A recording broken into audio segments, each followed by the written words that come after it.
Council. Sorry. Had a little feedback there, but we'll see if we can work through that. Tonight, we're going to hear from Mayor Wood and perhaps Mr. Prince a little bit more about some thoughts on the way that we can support the economy here locally through local stimulus and some TIF bonding. So it will be an informational meeting, you know, again, as I mentioned to the rest of the group before, Maggie and Kate and I had a opportunity to have a, you know, bird's eye view, or at least a preview at the redevelopment presentation, and it sounds like they agree with me that it'll be very informative for all of us. So without further to do, unless anybody else has some preliminary comments, we can turn things over to Mayor Wood and Mr. Prince. Thank you, Mr. President, council members, Dave Wood, Mayor. Here to talk to you about really something that came about during our recent year's experience with the pandemic.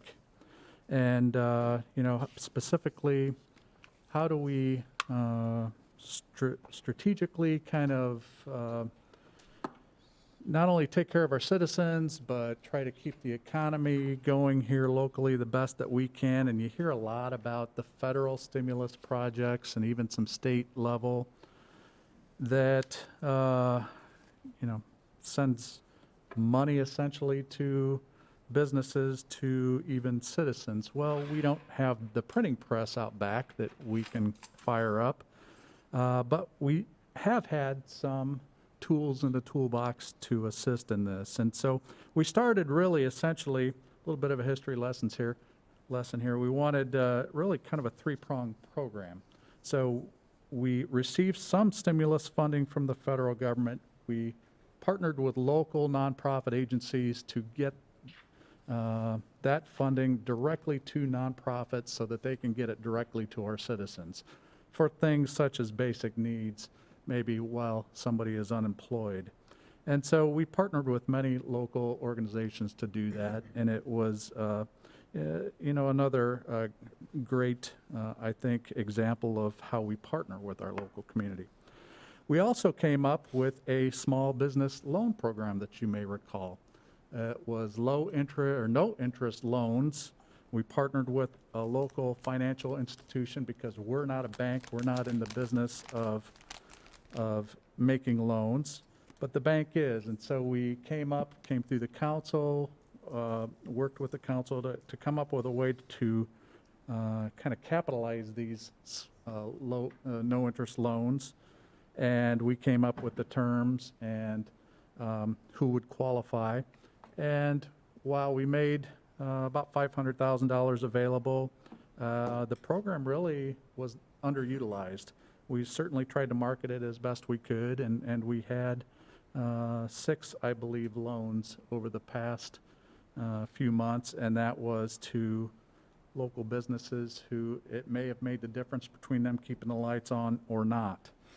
And then we also had envisioned kind of a much larger stimulus kind of a program for the local economy, because we anticipated, although we didn't really know what would happen economically within the local economy. We heard a couple of weeks ago from the chamber and at your meeting here about kind of a mixed bag economically over the next few months to a couple of years. And you know, like I said, we really don't know. The jury is still out on the local economy and the impacts. While some areas may not be impacted at all or may actually improve, others will certainly be impacted. And we've started to see that this year in our local construction projects. We've seen here about year to date or up to the end of 2020, 60 million in new construction. That's about 20 million down from 1919. When it was about 80 million, and years before where it was well over $100 million. So we're seeing less construction this year. We see some signs for optimism for this coming year, 2021. There's some big projects that are out there being discussed, but, discussion and pulling permits are two different things. We have reason to be optimistic, but we really don't know. And what we are seeing also is that major stakeholders, like other governments, are not doing as much as far as infrastructure, road projects, quality of life projects. Even the University of Notre Dame does not have the typically big projects out there that they've had in the past. And so that gives us some concern for some of our construction companies and engineering firms and such around the area that provide good local employment for our citizens. And we, want to make sure that these are companies that do good service here. And we want to make sure that, they're around long-term to help us build our community. And so we got to thinking, what kind of shape does this stimulus, this bigger economic stimulus look like? We looked inward, and we have a TIF that has been very successful. Really one of the original TIFs in the state of Indiana, has a great legacy here of building infrastructure. And when you think about all of the infrastructure and all of the good things that have happened in the past in the far north side, the Northern Shopping District, it is really a success story to TIF, tax increment finance. It is, when you think about the downtown, when you think about all the activity that we've seen downtown, it's made possible only because of TIF. And so TIF, while was generated early because of the kind of suburban flight with malls and suburbs and things to the north, and the way things changed over time because of the automobile and with stores relocating out of downtowns. I find it ironic now that TIF is responsible for the development downtown. I think that's just a story worth telling as many times as we can tell, that a lot of the good things you're seeing downtown, whether it is Buter Park, Battelle Park, some of the road work, what I call the Princess City Parkway, which is Church, Main, Logan, or not Logan, but Church, Main, and Gumwood, and all of that, the main artery north to south, is all made possible by TIF. And the other thing that we have with our TIF is really a very small amount of debt. That means we have a lot of capacity to bond. Well, I'm not known as the guy who likes to bond too much, and we celebrated the fact that in our general fund, we have no debt, and that continues even if we were to propose this and it were to succeed. But why bond? Well, for one thing, we have capacity to do an awful lot of bonding, even far more than we would propose here. And we are now in a favorable interest climate. So bond interests, the rates are at historic lows, in some cases under 1%. We are also in a favorable bid climate. Our projects that we're seeing back, in fact, we have a big one going out to bid tomorrow. We anticipate that it will be under estimates. We have a project going on downtown, a rather large project that you've seen some construction equipment and some infrastructure being installed down at the Raceway by the St. Joe River and Main Street Bridge. That project came in several $100,000 under engineers' estimates. And so we're seeing a favorable bid climate out there now because, as we anticipated, companies are hungry for the work to keep their employees busy. And so with the favorable bid climate and the favorable bonding climate, it's possible that we will save more money on the bidding climate than we will cost ourselves in interest. And we certainly believe that that could be the case. So then there's the time value of money. We're looking to do, we've got a queue of projects that we have envisioned over the course of the next decade or so. And we would typically do those as we can, pay cash as we go forward.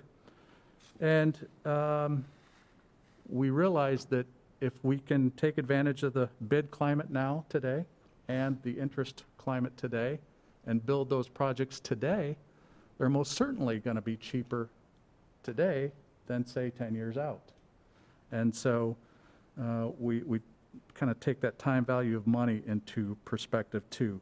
As I said, these projects are in the queue, and in many cases, they replace or rehabilitate facilities that need replacing or need attention now. When you think about Fire Station number 2, here's a facility built in the 60s, and it is absolutely not capable of performing the way we need a fire station to perform today. It absolutely needs replacing. We've looked at renovation. Renovation is not an option there. And so to replace and put in a modern facility is really a high priority for the city, and a project that we would get to when we have the money to get to it. You look at the Merrifield Ice Rink. It is built circa 1963, somewhere in there. It is essentially about three rinks on top of each other. It's been renovated a couple of times, but not since the 80s. It's past end of life. Every year, we have to put $5, $10, $15, $20, $25,000 into making it so that we can just turn the switch on and have it function. This year was no different. We had to put a significant amount of money into it just so that it works. And so the day is coming very soon where it just will not work. It's past end of life. So when we think about replacing that facility, would we just throw another layer on top of where it is? Maybe we could do that. But does it make more sense to put a little more strategy into that and put it in a place where it could have some other benefits, like downtown, where people may come in, bring more traffic into the downtown that may benefit the downtown business owners in a variety of ways. And so we've come up with the idea of replacing the rink into an amenity that would, I think, draw more people into the downtown, where we have a lot of energy and a lot of economic development going on. And so we look at all of our projects kind of like that. And so we think we can knock off a significant amount of projects in a very condensed period of time and really allow us to save money as we go along, and still do other projects as we go, because we wouldn't bond to the maximum extent we would for capacity or for time. And so it still gives us the opportunity to, say, put into, if something else comes along, another priority, another need, we can still address that. And then, of course, the reason why we want to do this is because it's stimulative. We think it'll stimulate the local economy. We think it will keep companies in business and workers working and making good wages. We anticipate that most of this will be union jobs, quite frankly, that will get the benefit of this. You know, the companies we hire predominantly are union companies, and we know that there's a little bit of a lack of work out there looking into the near to midterm. So what kind of projects are we looking at? We want a mix of projects. First of all, public safety. Mentioned the fire station. We absolutely need a new fire station. That is really a high priority. So public safety is a focus. Infrastructure is another focus. We're bidding out a project tomorrow. It's probably the worst road in the city of Mishawaka, Cedar Street, just right down across the bridge. It's been beat up over time with construction everywhere, and we are going to essentially take it out and put in all new infrastructure and street on top of it. It's much needed. Niles Avenue is another one that we've bid out. And then we will also look to do some more quality of life projects. So as I mentioned, the replacement of the ice rink, which will occur downtown, that would be an example of the quality of life projects that we have envisioned and that Mr. Prince will, I'm sure, go over in much more detail. But again, a lot of the quality of life projects are in the queue already. We would get to them, or they're replacing end-of-life amenities. And so we think that it's important to get moving on some of those sooner rather than later. It's important to note that this does not really go to City Hall. City Hall's a whole separate bond and a whole separate project, and a lot of the utility work that we're doing right now, specifically the electric work, the 12 kV conversion from the 4 kV in some of our substations, that is outside of this, as well as a lot of the water work that we're getting ready to do with the filtration plant and with some of the water towers. Those are outside of this as well. But I would certainly appreciate your looking at this. It's new. It's something we had not done in the past. We think we would not do this unless we felt like the climate was conducive for this to be a cost savings, to get work done that we are already planning to do. And most importantly, we think that the timing is right for stimulative, stimulating our economy to make sure that we can keep some good companies who have done great work for us busy, keep their people working who are also our citizens, and spending here in the local economy. So it is new, it's unique.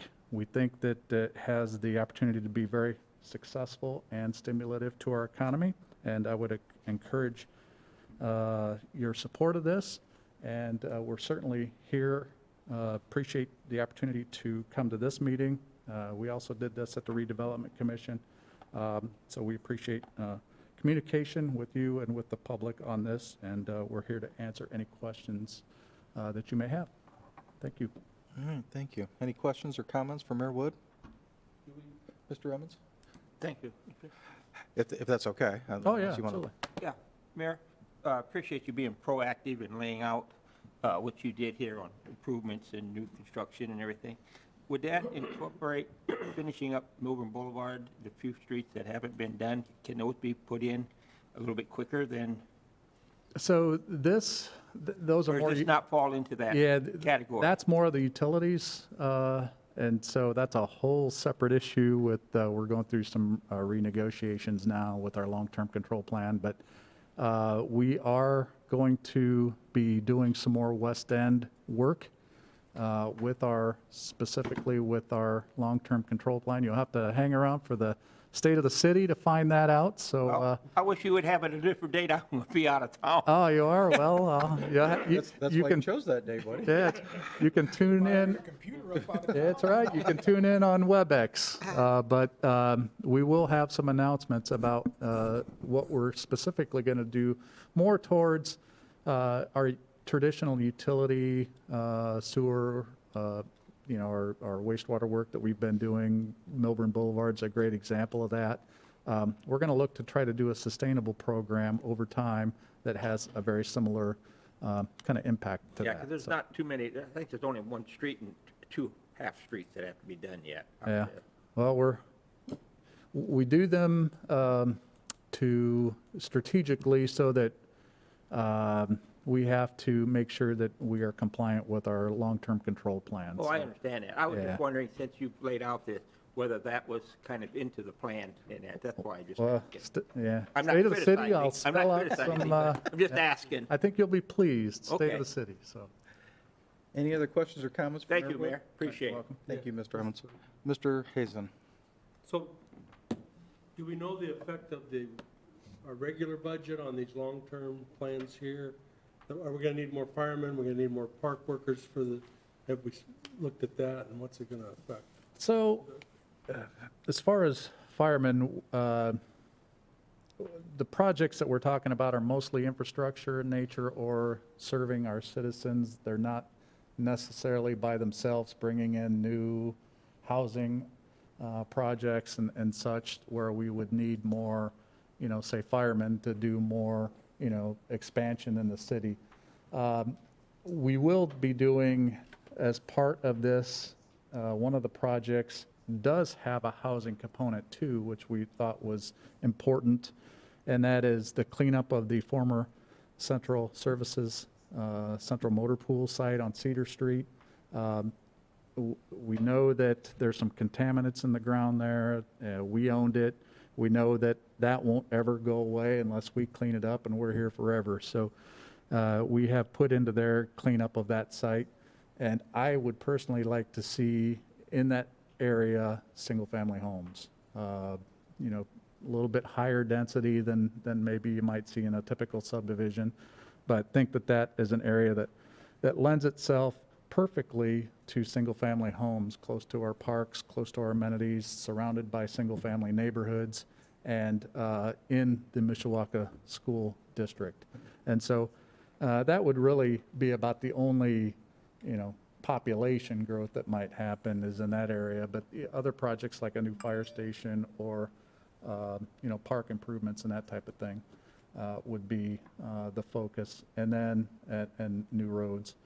And then as far as the budget goes, again, these are projects that we would get to anyway, but we think that we can do them in a quicker amount of time and get them done cheaper than, say, waiting 5-10 years to get to a project when it's definitely going to be more expensive. And so I don't know if I answered your question, but. Yep. All right. Thank you. Other questions or comments from Mayor Wood? I have one, Mr. Hicksonball, if I may. Mr. Mamalenti. Thank you very much. Thank you, Mayor, for your creative and intuitive financial plan that you presented to us. Very interesting. I do 100% concur with you on the long overdue need for a new fire station number 2. Do you have any timeline? I know you said that we could kind of speed these processes up or these projects up. Do you have a ballpark time frame as if this were to be approved when we could start? Yeah, Ken will go through some of the projects Okay. specifically, but the fire station, since you mentioned that one, is one that we had kind of envisioned around the 2023, 2024 timeframe. Am I about right on that one? So that's when we would really start to design and start to plan. So it'd be a few years out yet if we were not doing this. So we have also the need for property for that. So we're working closely with the property owner. We worked through a lot of the concerns. We think that it's an opportunity to solve multiple problems with one project.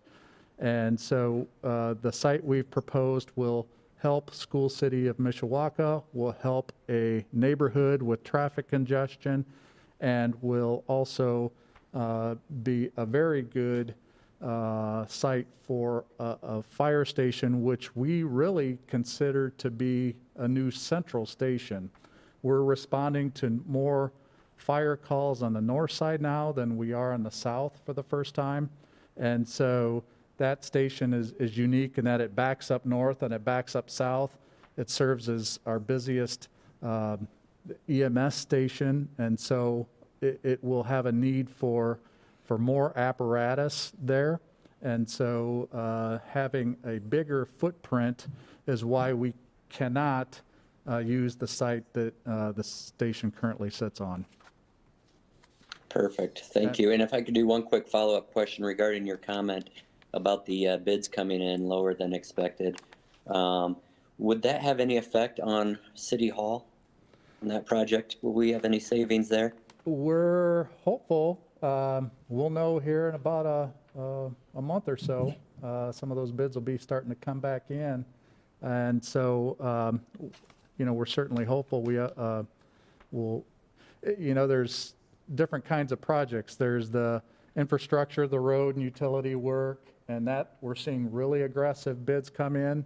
And then there's the building work, and some of the building materials are very high. So we're not sure how the high cost of materials will impact the bids right now. But Sure. so that one's Makes sense. Thank little- you. yeah. Thank you. Other questions for His Honor? Mr. Compton? Well, this was speaking to Ken just before the meeting, and this kind of plays to the exact question that I asked him, with the movement of the fire station and the improvements on McKinley that we heard about. What I didn't hear about was the a overpass, underpass that we've discussed that's been talked about for some time on a wish list, if you will. And Ken told me that right now that's not on the table. And I'd like that, I don't know what that takes to be considered. I know it takes a lot of money. That's what it takes. But if we can figure that out, I think in the long term, especially with the new fire station, a central fire station, if you will, being right there, that an overpass, underpass right there is crucial, really, to the service of the city. And So- expands on that end of town. Well, it's on our wish list too. And so as you know, bridges, overpasses, underpasses are a county responsibility. So the county is the entity that builds those.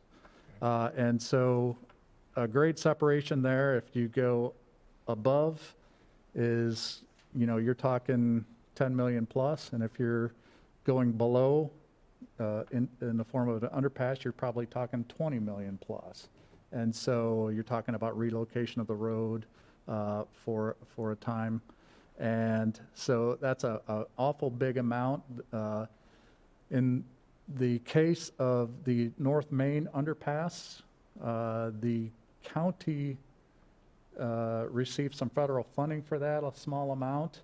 The county took the bonds out, essentially, I believe, or TIF, the city took the bonds out and I paid thought for we that, paid and the for it, county then we were paid back. reimbursed a little bit, a small Somewhat. proportion. So we can't be doing that for every single road or bridge. I understand. And it's a big amount of money, and I understand, but if we can be creative and figure that out. Right. I think it's important that that's done sooner rather than later. well, and the state also is doing some, they're called tracks, grants, and they did some last year. We competed for it. We were not successful, but it's a matching grant, in which case the state pays for a pretty significant portion. So we'll keep our eye out for So that. there We are, hear there may be a, that's the kind of thing I'm talking about. yeah, we'll is- keep our is eye out on that. Something that Yeah, might make that viable. right. Because I think we all agree that that would make that much more efficient if that were able to be Right. done.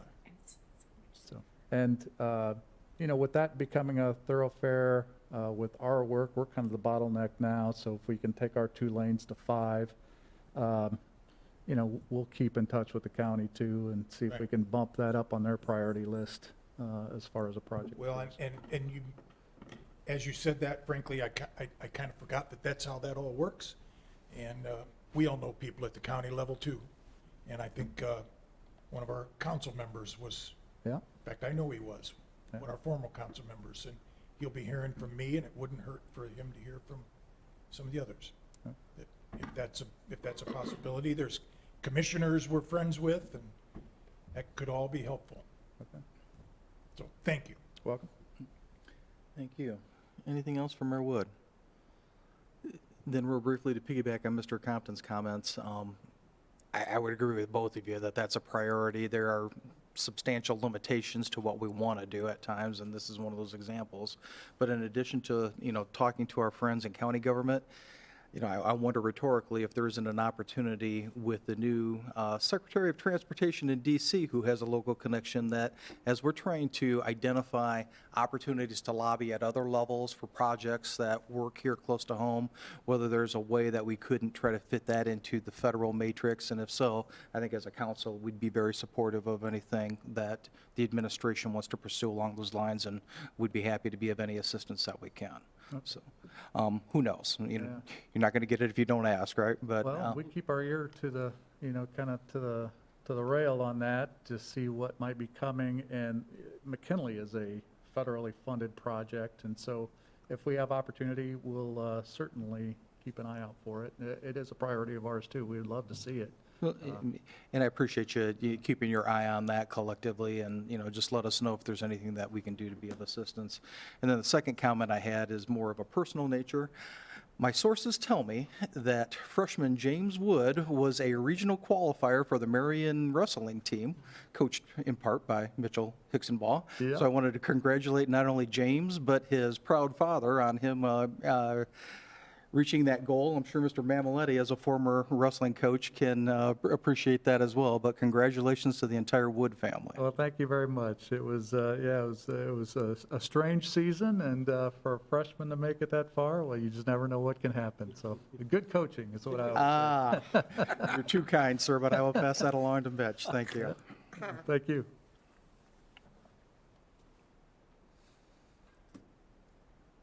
All right. Mr. Prince, am I safe in assuming that we are now segueing into your portion of the proceedings, or is there something else that you wish to? No, if you're ready for it. We are always ready for you, Mr. Prince. I feel like we ought to set up a chair for you if this is going to go on as long as. Well, if I can stand, it'll be better, so it'll be shorter, right? Good point. I do want to thank the council, specifically you, Mr. President, for asking all the council people to come. I know we had two other council people at the previous meeting at the Redevelopment Commission, but I appreciated that you thought it was good information for everybody to have, and having this meeting, I think, is important.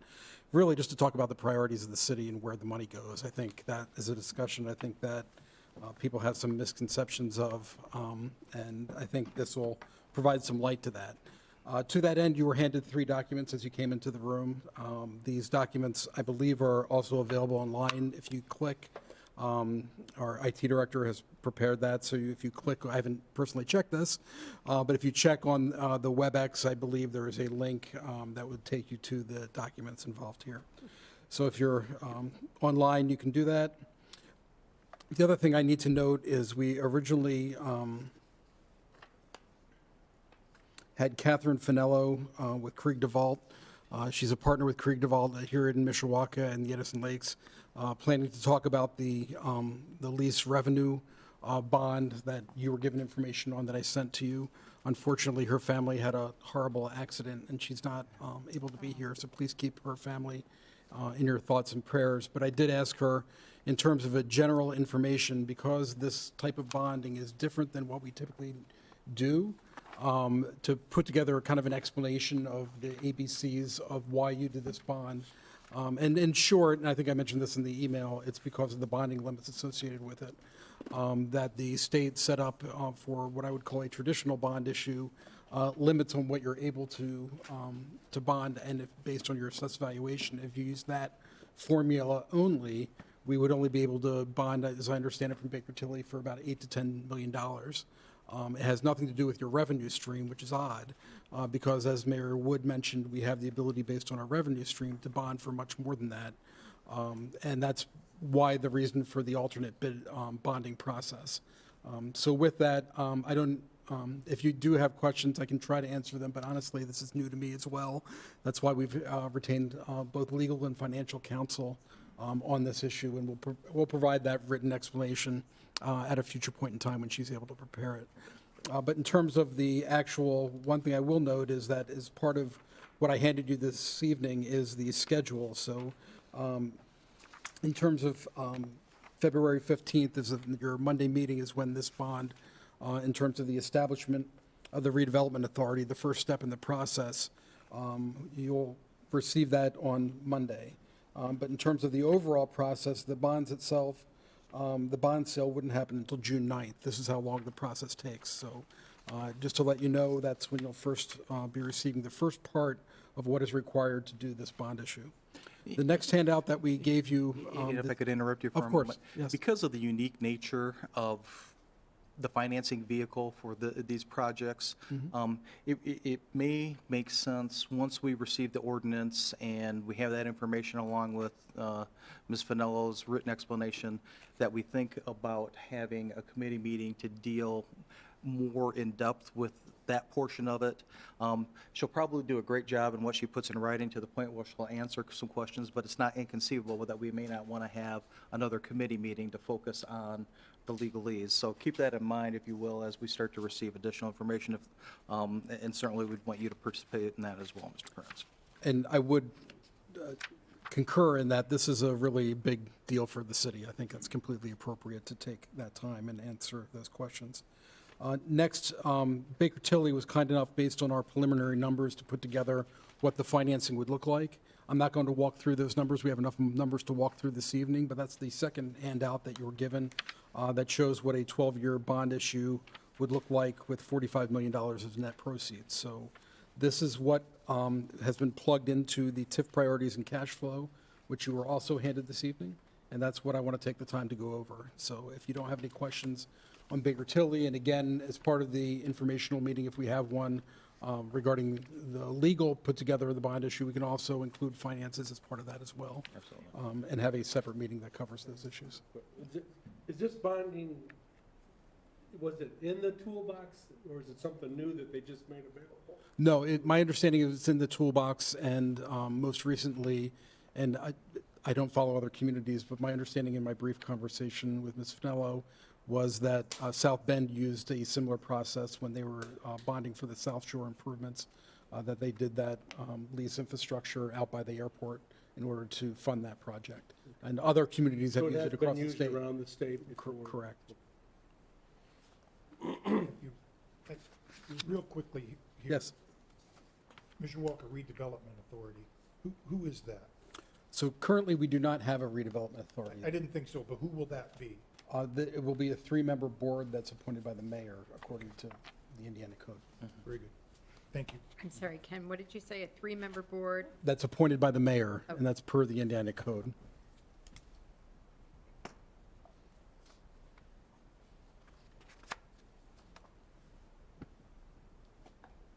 And if anybody is interested in that section of the Indiana Code, I happen to have it with me. So it's riveting reading, I can assure you. But I suspect that both Ms. Finello's written material and then any other interactions we have with her will flesh out the legal underpinnings of what's being proposed to us. Thank you. Thank you. Okay. Not seeing any other questions. Please pull out the spreadsheet, essentially the cash flow analysis. One question on the spreadsheet. Is this the same version that was This handed out is at the identical. I did not want to get into changes at all. I have an So as- extra copy for someone then if they need one. Right. Thank you. Of course.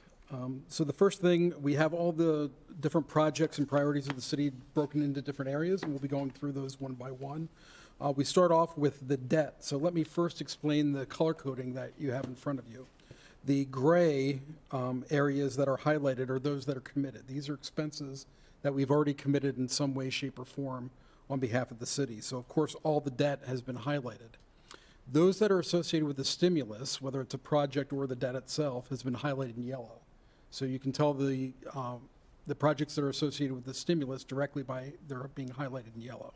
So as we go through this, you'll know exactly what is committed, what hasn't currently been programmed by the city in terms of an expense, which would not be highlighted, so anything that's not been highlighted at all.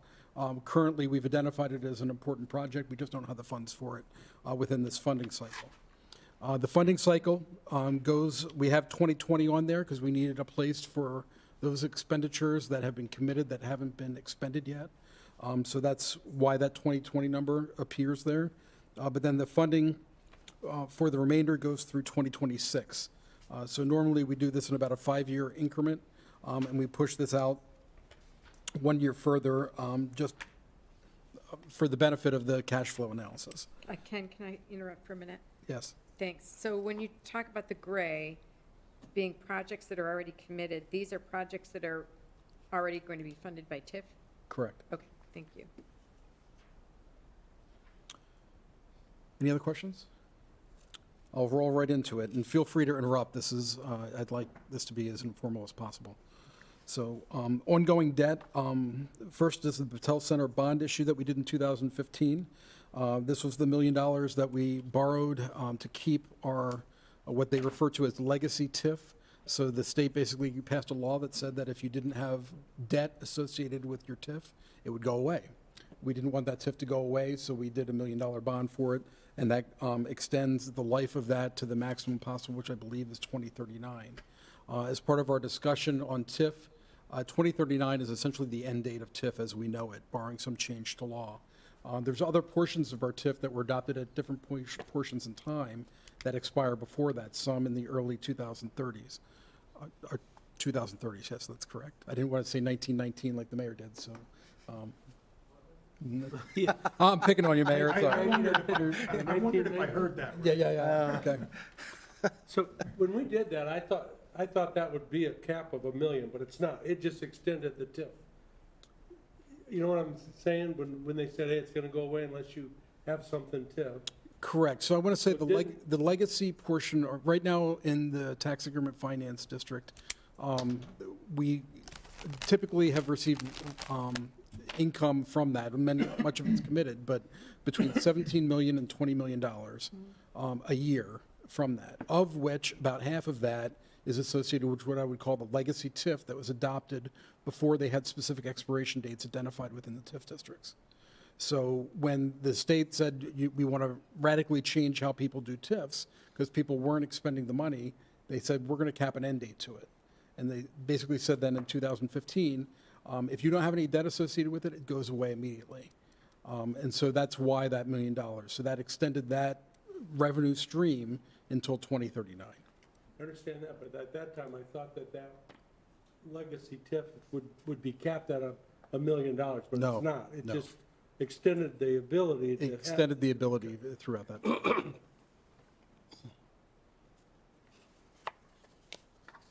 Any other questions? No. So as you are well aware of, going through our wastewater discussion is that there's an annual commitment of TIF going into wastewater. That's currently $3.36 million a year. That if we did not provide that that supplement, that would go immediately to the ratepayers. So that's essentially the amount TIF subsidizes the sanitary sewer rate in the city. Over the period, you can see between 2024 and 2025, as part of the most recent TIF or rate adjustment, that drops by a little over $500,000, and that's because that was included in that rate. Again, going back to the early 2030s, we have to wean ourselves away from TIF because it's going away. So that was the start of that, even though it was a small portion of it, it is going away at that point in time. So over the period of those 6 years, you can see that over $20 million of the TIF revenue goes into our wastewater to keep our rates lower than what they would be otherwise.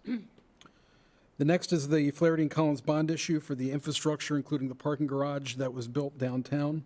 We had to do a bond issue associated with that. That bond issue goes off in 2022. So next year, that bond goes away. Again, we like to pay as we go, but by the nature of doing that investment, we had to do a bond for that project. It's just how the law and how we had to do it to get the money into the right place. And then lastly, the bond issue. I just plugged in the numbers that Baker Tilly provided to us for that bond issue. And specifically, if you wonder in terms of why it starts in the 2 million range and then goes to the 5 million range, is they based the number based on the debt ratio. So because of the Flaherty and Collins bond issue, they wanted to keep a certain ratio. They could have done it another way, but that's why they did it that way. If that jumps out as a difference or something you had a question on, that's the reason why in that.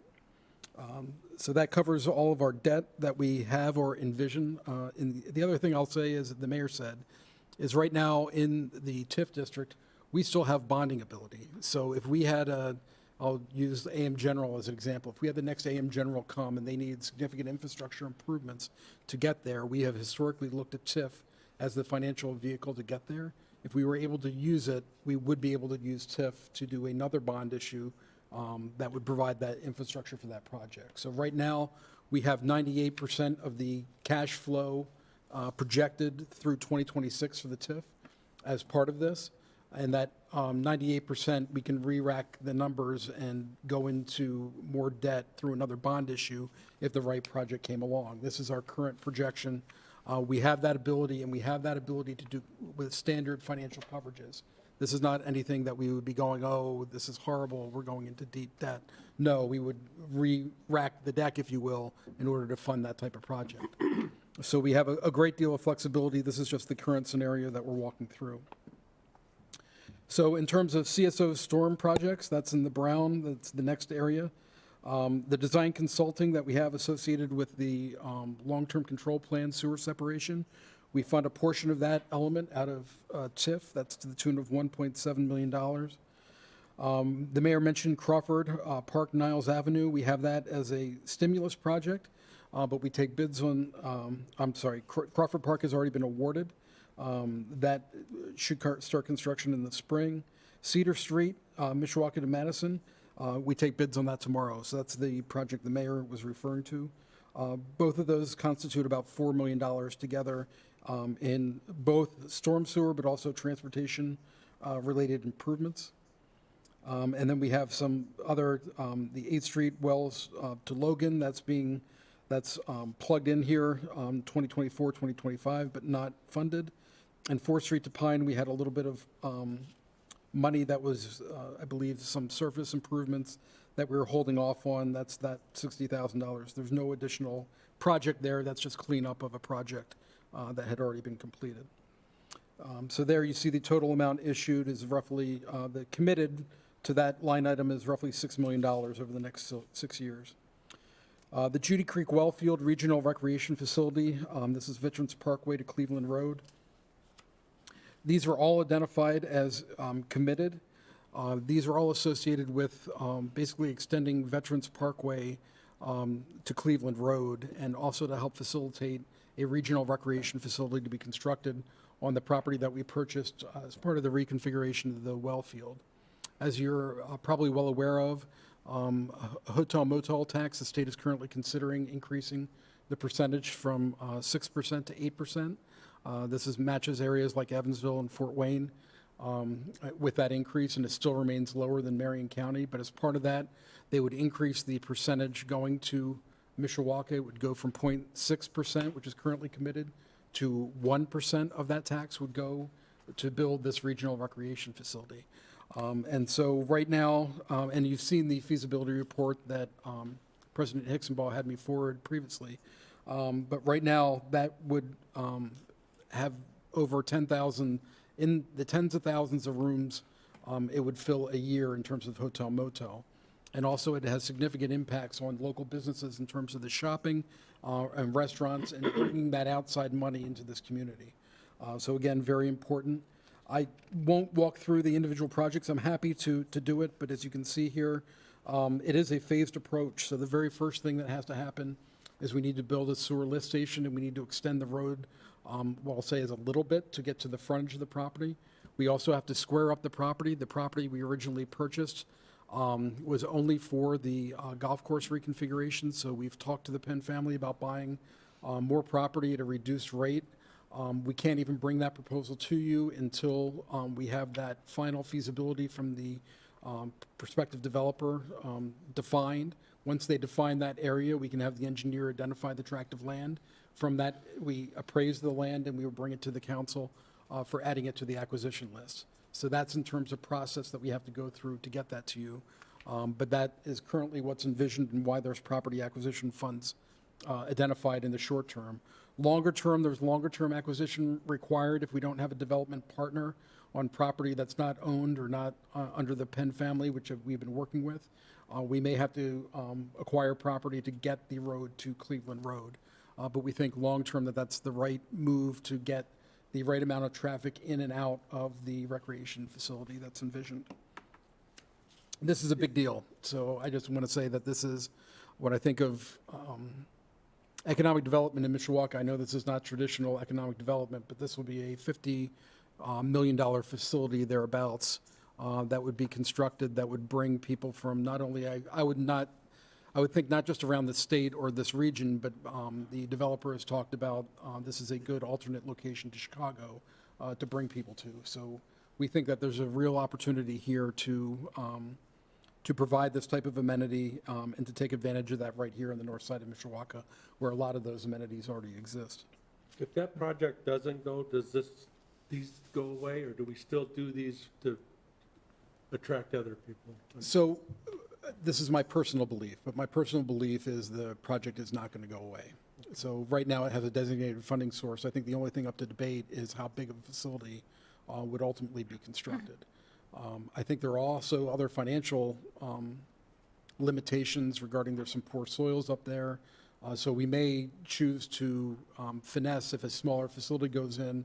That might not need to, we might not need to extend the road to Cleveland right away, and we may juggle a project out in terms of getting that done. But in terms of the project moving forward, I think it's full steam ahead in one way, shape, or form. I would say if the wheels fall off, what happens is the monies that have already been assembled, and I don't know how much they are because the pandemic was a really bad year, but we have been assembling funds from the designated tax that has already been passed by the state. So they're assembling these funds, and those funds would essentially be returned to the state if they're not used. So I think there's a real incentive. This is a very high priority of the Chamber, the Convention and Visitors Bureau, the Hotel Motel Tax Board. We have a lot of support behind this project specifically. And if you look at this relative to the Hotel Motel, the innkeeper's tax, this is the single project identified in St. Joseph County that will bring in the most visitors and the most room nights from outside the area. So in terms of bringing in that money from outside the area, the zoo, for example, is a wonderful project, but you don't have many people traveling from outside of the region to go there.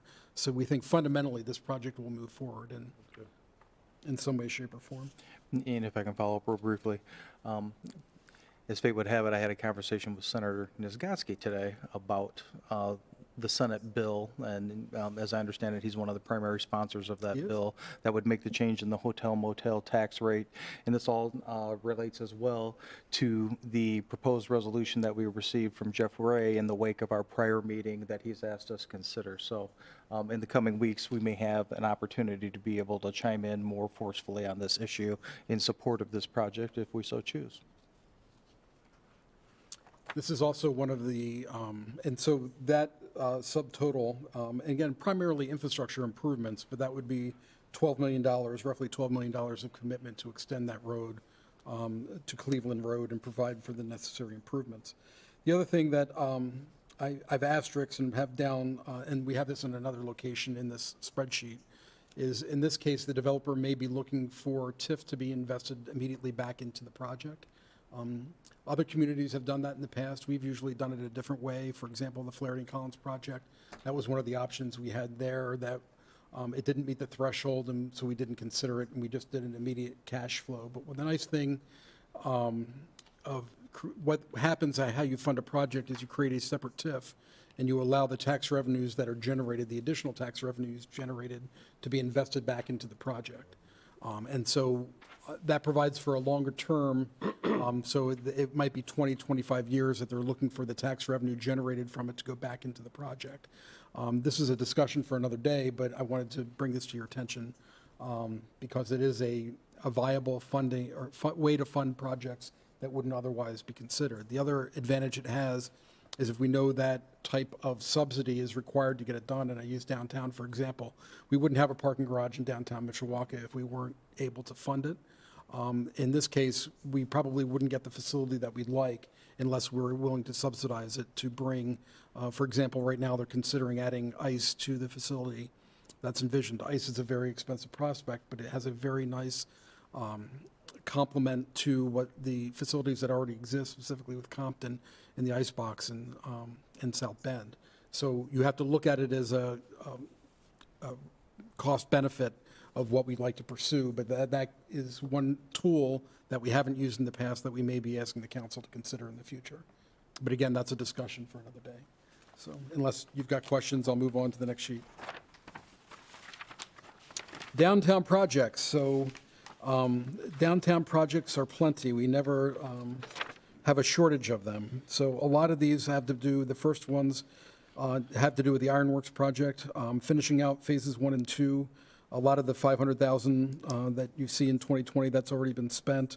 Consulting, we continue to move forward with the design of the ice rink, event center, and cafe. That's the $20.5 million that's projected as part of the stimulus. I will say that that is comparable to what was spent, I believe, on Howard Park. And this is really what these types of facilities cost in terms of putting together. The other thing that Mayor Wood has driven into my head, as it should be, is that we only get one opportunity to do this right in this location. This is where Uniroyal used to exist, and this is where we feel like if you're going to spend this type of money, this is where this type of project should be located. This should be the signature piece. This is located along the river. I can say that if you type Mishawaka in, one of the images, no doubt, that come up immediately is our Cable Stayed Bridge. So this is the signature area, and this is the facility that's going to be looking out upon that bridge, upon Buter Park, and will be a signature amenity for the city. So I'll get off my soapbox and move on, because we'll be here all Ken, night. just a quick question. The rink, is that a 4.5 month, a year type of project that we could skate on, or is it something that So extends beyond? because it's outside and it doesn't have a roof on it, it's still weather dependent, but it is going to be, because as the Mayor Wood indicated, that we have 3 layers of ice at Merrifield, it is completely inefficient and can't keep up with anything. This will be much more conducive to running at a longer period of time. What the consultant has told us is that November to March. So it might be late November to early March, but it really depends on the weather of how much use you're going to get out of it. And just a follow-up to that, but we'll be able to use those paths during the off-ice seasons for other activities, correct? Right, so, and I'm happy to share the plans with you. It's really, really an exciting project, and I could be here all night, but I don't want to do that. But in short, yes, so it's a multifunctional space. So literally the space, the large area that you're skating on has a stage at one end of it. So in the summer, you can have events, you can have performance there. Right. In the front of it, there are anchors that are in the ground that can be used for an extension of the farmer's market into that area. The skating trail itself will be a walking path. Right. The restrooms that are in the building that will be constructed will be locked down, but for events like fireworks, you can open the building and have a relief for that. So we're not designing them like a jail. That's the big difference is if you're going to open them all the time, you have to put the stainless steel, you have to do the drains, you have to do everything graffiti coating. We're putting in porcelain. We're not, this is a higher quality feel than what the, what I'll call the normal park restrooms are in other areas. But in terms of the summer usage, there'll be a fog fountain in the center of the trail path. There'll be art that'll be lit, there'll be interactive lights with both the fog and also with the sculpture that will be going into the park. So this will truly be a signature piece that will be used year-round, but for different, in different ways. Thank you.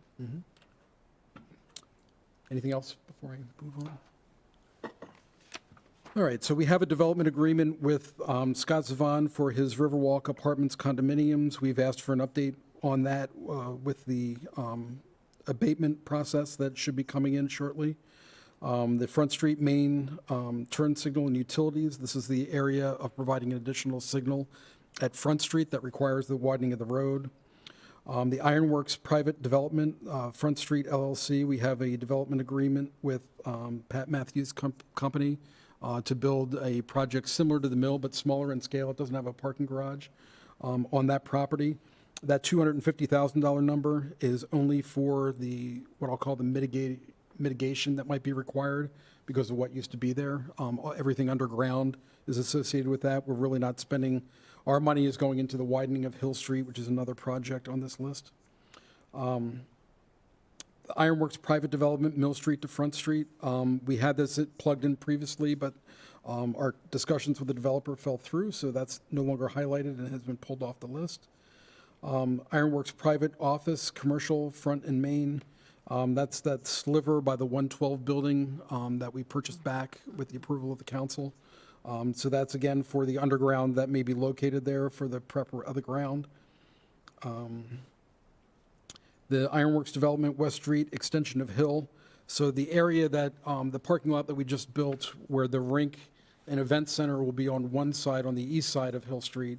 That parking area that we built on the west side of it, there's the area from the river that goes to Front Street, is a prime piece of development property. So we're in discussions with the developer right now who is interested, rather than to have any kind of direct investment of the city, is to do a separate TIF to get the high quality and high density project done on that property. So again, because we're not making any new property, we want the highest investment we can on that piece, and it's really a cost-benefit analysis. As we talked about it at our economic development meeting, a typical residential subdivision, you end up with about $1 million of investment per acre. On commercial spots up north, you do a new fast food restaurant, it's roughly about $2 million an acre. Downtown, because of the density of the development, we typically do $5 million or more per acre on that piece because of how small the property is. And that's the reason why you might want to consider a higher density project with a subsidy is in order to achieve that scale. Because again, we'll never get another opportunity to do that level of density. And that density helps not only the downtown, increases the diversity of our housing, but it also aids the businesses downtown in terms of the restaurants and shops that are located there. All right, moving on. So Hill Street widening front to First. That project is currently under design. We're currently in property acquisition mode. The new City Hall architectural fees, all these to do with the City Hall fees, or what we indicated earlier as part of the other bond discussion regarding what we would be covering from TIF. So all the next, 8 items are all related to that new City Hall project. Downtown property acquisition, the demo of Burns, so that included the cost of purchasing Burns, the adjacent house, the houses behind it, and the demo thereof. So we'll be looking to do the demo of the houses this year. And we'll have a commercial broker look at the commercial building and see if there's any viability or interest there before we would proceed to remove it. Obviously, there's hope if somebody really wants to make a reinvestment in that building, then we don't have to expend the funds to demo it, so. So downtown property acquisition, I copied again for, and what typically we've done in terms of programming our funds is every other year we've programmed $1 million to go to miscellaneous property acquisition because we know they come up. In this case, because our budget was tight with what we wanted to accomplish, we've pulled it off. So I just showed that $1 million there in 2023. In 2025, they may in fact come back, but right now I don't have them programmed. Downtown streetscaping is something we really want to do, but don't have it programmed in what we're doing right now. The 100 Center area property acquisition, I can tell you there's certain areas of the 100 Center that would be addition through subtraction from the number of police calls and ambulance calls and crime calls associated with it. So we are hopeful to reach an agreement to acquire property that we think would be beneficial to acquire, and we'll get more information to you as that becomes available, but we've got money programmed in to do that if that becomes available. 100 Center Phase 2, the Riverwalk connection, we firmly believe that we need a viable development partner to get this accomplished regarding the rehab of the 100 Center, and right now we don't have that viable partner. But if we do, we know that we want an internal Riverwalk connection between Cam Island and the 100 Center. We think it would be beneficial for both the park as well as the revitalizing the center, and that's what that money is there for, but it's not been programmed because we don't have a development partner. Similar to if that main 100 Center buildings, that conglomeration, is rehabbed, we know there'll be a significant parking issue down there. As such, we think there's a vested interest in the city to participate to help get that addressed. But again, without a viable development partner, we have not programmed those funds, and that would be $5 million of what we've got programmed for it. The Ironworks East Race Bridge infrastructure, that's the infrastructure associated with the hotel or whatever development would go there. But we've got that programmed and completing. That's what's under construction right now. And then the East Race, the bridge and public parking, that's kind of what I call the surface improvements. If for whatever reason the hotel is not a go, those two $800,000, that $1.6 million would not be expended, and we'd reprogram that when development would actually be happening down there. The Ironworks, the East Race Falls, one of my dreams is that we create the East Race like the West Race. The West Race, it goes through Buter Park and has cascading waterfalls. Because of the pressure on the dam, the head pressure, gives us the ability that we can do cascading falls back toward the east in addition to the west, just by piping the water through. So we can literally have water cascading in two different directions going through. So this would be the project that would make the East Race the bookend to what Buter Park is on the west. And again, that has not been funded. That is not identified as being funded within this term. We also, regarding the relocation to City Hall, we have to demo and prep the sites associated with the Mishawaka Utilities Business Office, City Hall, and the police station. Right now, we've had limited interest in this building and the police station, and no interest in Mishawaka Utilities Business Office, at least no viable interest. So we'll see where that leads, but that's what those dollars are programmed in for. And that takes us through the downtown projects. Does anybody have any questions? Road widening, as you know, we did 3rd Street, Laurel to Merrifield this year. That's $200,000 of TIF funds, combined with other funding sources, enabled us to do that project. The 12th Street widening, the red asterisk means that these are all projects that we submitted for federal funds on.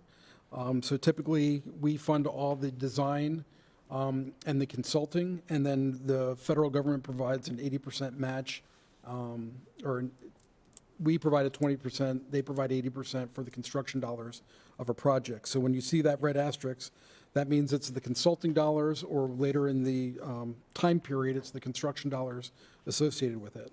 So 12th Street, you know, we've done the phase going roughly from Burkett to what the S connection was at Capitol. That was recently completed. The next phase goes to the east to Dodge, to the west to Dodge Street. So that is what those numbers are. And then to Mr. Compton's point, then we have McKinley widening. And so McKinley widening, there's significant environmental, there's property acquisition involved, even for the simple widening of the road to 5 lanes. So widening the road to 5 lanes is at grade without the grade connection. Going to the mayor's rose-colored glasses that you would never get overpass at $10 million. Maybe the bridge structure itself without any other expenses with it, you might get. Yeah, I know. Yeah. Never believe the consultants, Mayor, that's all I'm saying. So we've got to trust them, but you got to plug all those different numbers in. So anyway, that's $7.5 million, and again, that's just the match for what the federal government is providing to get that project accomplished. And that includes walks on the road as well, so it's very important. The other thing I'll point out about McKinley and kind of the difficulty of doing the project is the Swift, we just encountered this with Lippert, where you had an environmental site that the state has signed off on, but there's an existing environmental contamination that exists there that they've closed that doesn't have any more mitigation. But the minute that you start to do dewatering, it opens up a big can of worms regarding that environmental. And we know we have that issue on McKinley as well. So we have hurdles to jump through on the environmental side, even to widen McKinley at grade. And so that's just an issue that we're taking into account as part of the project. But you can see the actual construction of that. I put the 4.1 million in for 2026, but really I believe the construction's not until 2027 for that project as a federal aid project. That's how far out that project is right now. Ken, can I interrupt? Of course. So I just have a question about the McKinley widening. Yeah. What about, there are lots of small businesses along there. And then I was just thinking about the Veterans Project with the, with the homes. That's Jefferson, that's not, Oh, that's Jefferson. yeah. Okay. Okay. Never. So, But are we, I guess my question would be, even on McKinley, as people are coming to us for things, I mean, we're not going to give somebody, we're not going to rezone something and then in 5 years, try to buy the property from them to widen McKinley, correct? so with every change in administration, that potential exists. I can tell you, working for Mayor Wood, there is no intention to do that. But if somebody were to come in and wanted to do a grade separation at that train crossing, you would have to buy many of the businesses, including the Dollar General that was just constructed last year there, in order to take away the access, in order to facilitate getting in that overpass. I think that's what makes McKinley particularly problematic as it relates. And what I found interesting at our last meeting, at our economic development meeting, was Bill Shalio, when he was presenting the county's priorities, identified the widening of Douglas as an at-grade crossing, because we had previously partnered with them to submit to the state for the tracks grant that Mayor Wood mentioned for an overpass at that location. And so I think they see the writing on the wall that they don't have the money to do what they consider, they've always considered Douglas a higher priority than McKinley and then Main Street, which is why we got into the business of funding Main Street. So that tells me exactly where they're at in terms of bridge funding, in terms of that they're looking to do that project. They know they won't have those funds for 20 or more years. So if you put McKinley behind that, I think we would have to greatly shift our priorities in order to get a McKinley done in a short period of time. Okay, thank you. The other thing that I just want to put, since we're talking about the fire station, and in a perfect world, we definitively would have a grade separation at McKinley. But when you look at the number of runs and where they're located, there's a lesser number as you go to the east of McKinley there than you do north and south in that location. At least for now. At least for now. And then our growth area, when you look at our growth area, the county, or Penn Township is building their fire station there at Bittersweet. And so in terms of reciprocal agreements, if a train was blocking, I think we would be adequately, not ideally covered. But then the other is station number 3 is well-served to get, if there was a grade separation at Douglas, which is much easier to build and more cost-effective relative to the arterial road that services Notre Dame, they can easily travel down Douglas, cross that line, and then come down Capitol to service what I would call our future expansion area. Right. Thanks, Ken. Sure. Okay, so that covers McKinley. The Beacon Parkway, we had a developer who was interested in partnering with the city to build a campus-like and to provide an additional connector road from Beacon Parkway to Cleveland. That has not materialized, and that's why that's not funded.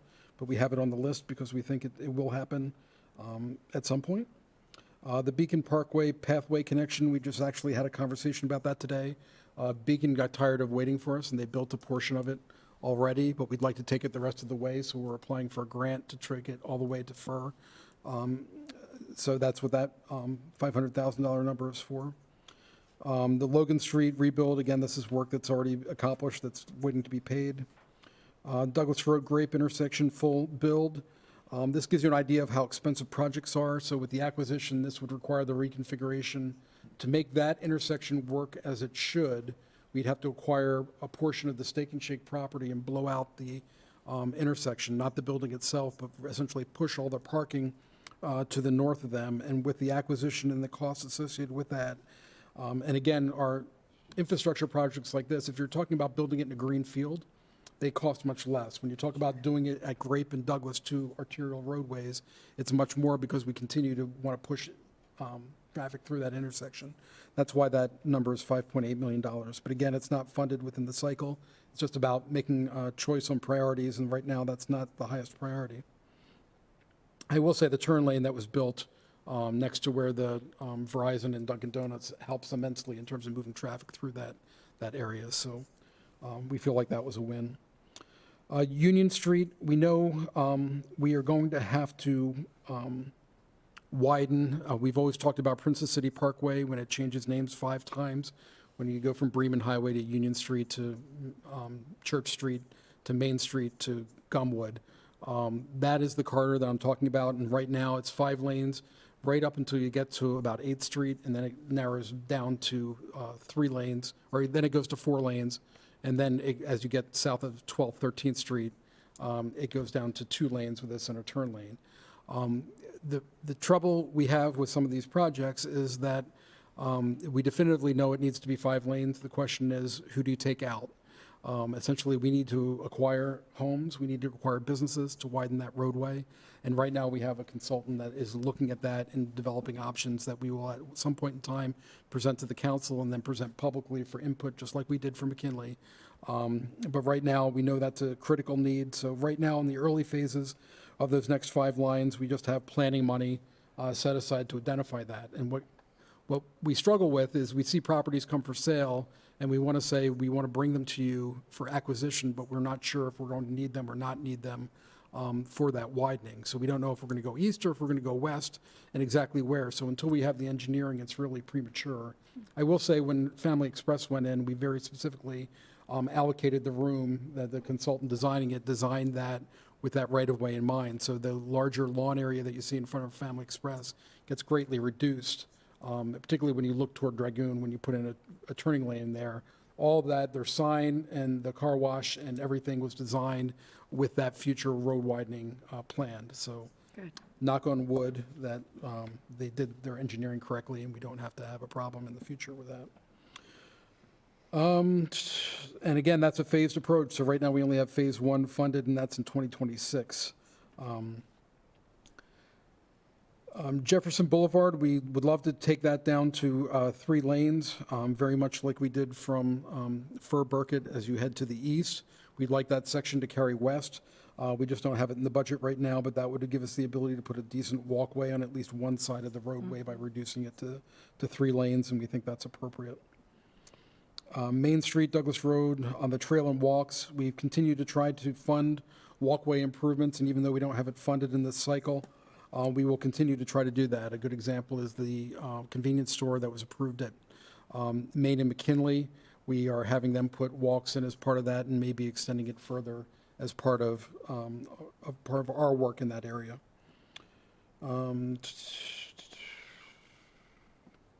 Signal upgrade at Fern Cleveland. This was a request of the city engineer because of how poorly that signal is functioning, that it needs to be replaced, and this is our best funding source for it. Signal upgrades associated with the walk improvements. Just so you know, $250,000 builds a lot of sidewalk relative to every signal that we touch is in the hundreds of thousands of dollars to do walkways because of the need to reconfigure the signal. So when we talk about doing walk improvements up north, the biggest expense we have is doing the signal improvements, not doing the concrete to do the walk, except when we have to acquire property. So I use the example every time I go to Ritter's and I go to pull out and that sign is in the way. That's the type of expense. Every time we look at adding projects like that, that's the type of expense we have to consider. The other thing is because those roads were developed without walks in mind, every single utility has decided to put their utilities in areas where we would now want the walks. So our own electric is not hard to work with, but it's still a considerable expense to move the electric out of the way. But then you have all the fiber optic cable and the AT&Ts of the world that you would have to deal with as well to get it out. So a simple piece of walkway is not as simple as it seems, is all I'm saying. Merrifield Avenue, Kroger to Prism Valley. So as part of the federal aid project of widening 12th Street and making those improvements, there is one section of walkway that doesn't exist connecting where I live in Blair Hills to 12th Street. And so this would provide for that connection. Not that I ever walk it. I should, but I don't. Signal, we talked about that. The Meyer Drive, Elmwood, Fulmer walks, we did do at the Signal. That was just done at Meyer Drive and Bremen Highway. That was set up for signal work, but we have yet to put in the signals. But right now, there is a lot of traffic from the apartments that walk to fast food, and we believe when the Taco Bell is ultimately constructed, there'll continue to be that type of walking movement, and we need to provide walks in that area. But again, it's not funded in the short term. So those are the road widening. Any questions? Under the next sheet, under parks, public art and lighting, we have the Battelle Rock Garden Bridge, which isn't funded in this cycle. You recall when we did the master plan for Battelle Park, it had a bridge that would cross the Rock Garden, really providing a visual connection to those that are disabled and also provide kind of that shortcut for the Riverwalk. We think it would also be a prime photo opportunity for those that get married in the park to have a photo in that location. We really think it'll be amenity, but we just can't afford it right now, which is why it's not funded in the cycle. We did receive requests from Mr. Belovich to proceed with the Veterans Walk. So we've looked to include that in the stimulus project, and that is included. The Battelle Playground move, we've identified as being committed for 2023. For Twin Branch, we had final improvements for last year, so we funded a portion of that with TIF. That was part of our small business loan program of moving funds around, so that's what that $250,000 was there for. The pool replacement, we know that's coming.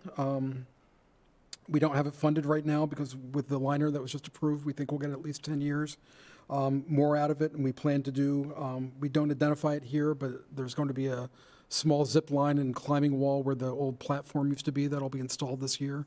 So $50,000 worth of equipment that TIF is paying for to replace the slide that we removed last year. The Eberhart Golf Course, the clubhouse, the maintenance building associated with that, we don't have it funded within the cycle, but would like to do that project.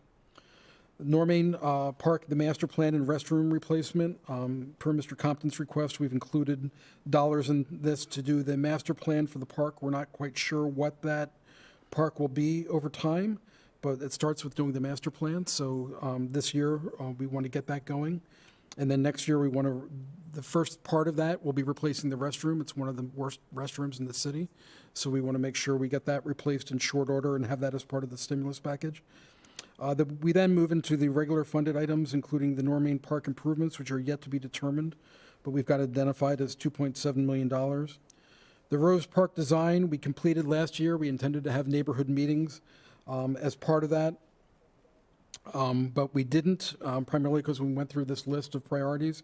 We moved the improvements to Rose Park from short order and move them out further. So the first phase of those improvements wouldn't occur to 2025, 2026. We may, in fact, continue with the master planning, but we don't want to do the master planning and then have a disconnect for when the actual improvements occur. So again, I think it's good to do those planning exercises, but they have to be timed appropriately. And again, that's only phase one. Phase two is not included in the funding cycle. Bendix Park, the South Lake access. We did our Central Services Department did some ability to get fishermen in there so they could park because they were doing it anyway. But overall, the property that we built on the south, or that we acquired on the south side of Bendix Lake, we think will be either an extension of Bendix Park, that getting a road around it, or will be its own park on its own. That has the ability to be constructed, but again, we don't have it prioritized in the funding cycle. George Wilson Park, again, my personal pet peeve is the rusting chain link fence with barbed wire around that park. Again, we don't have it funded in the cycle, but that whole building needs to be replaced, and that's what those funds are for. Mr. Blasco has a dream of doing a toboggan run and BMX trail through that park, but that's not funded in the cycle, and that's a placeholder cost. We don't know what that cost really would be, but that we've got that identified. The area of the Dodge landfill that we acquired when Dodge was going through the sale of their property. This is up, if you look just to the southwest of Blair Hills, there's an area that there's frontage on Bremen Highway. There's a landfill back there. I don't know how many people, Mike, you're well aware of it, but. Almost in your backyard. Yes, but I don't know if everybody knows where I live, so that's a part of it as well. So that is a real opportunity for a park. It's a beautiful setting. It's an area that we mow. I'm not sure if it's really got more of a nature preserve potential because of the need to keep the cap on the landfill itself. But there's also about 5 acres of wooded area that I think would make a perfect area for a parking area if we needed it for the park. But again, that's not funded in the cycle, but that gives you an idea of what we're thinking. Our bicentennial is coming up, 2033, so we want to start planting the seeds. So we've identified we didn't provide funding for it, but seed money for the design of what we think will be a bicentennial park in 2033. Do we know where that would be? We don't. So I have my ideas, and I think the mayor has his ideas, and I'm sure the council has your ideas, and at some point but we did, because of the time period involved, we didn't spend much time thinking about it, but we do want to put it on there as a placeholder. The cable stayed bridge lighting, this is to light the individual cables as part of making the downtown really the signature piece of that visual piece of the city, so that's slated to go this year. Marvin's Garden Sculpture, David Lehman, we've contracted with to do the bronze sculpture that goes into that park. It's part of our Riverwalk Park project, which I'll be talking about later. This goes into a portion of that which is intended to be started construction this year and be completed next year. So we've entered into that contract for that sculpture. Ironworks Plaza, I talked about the sculptures. These are yet to be determined, but we have them slated in the stimulus. We have the foundations going in as part of the design package we have now, but we are just now beginning to talk to an artist about preparing ideas for sculpture for going around the skating rink. The Front Street traffic circle sculpture we had identified previously. We've decided to hold off on that given the other sculptures. I think public art is very important, but at the same time, we have to limit the amount of funds that we spend on it and space it out over time.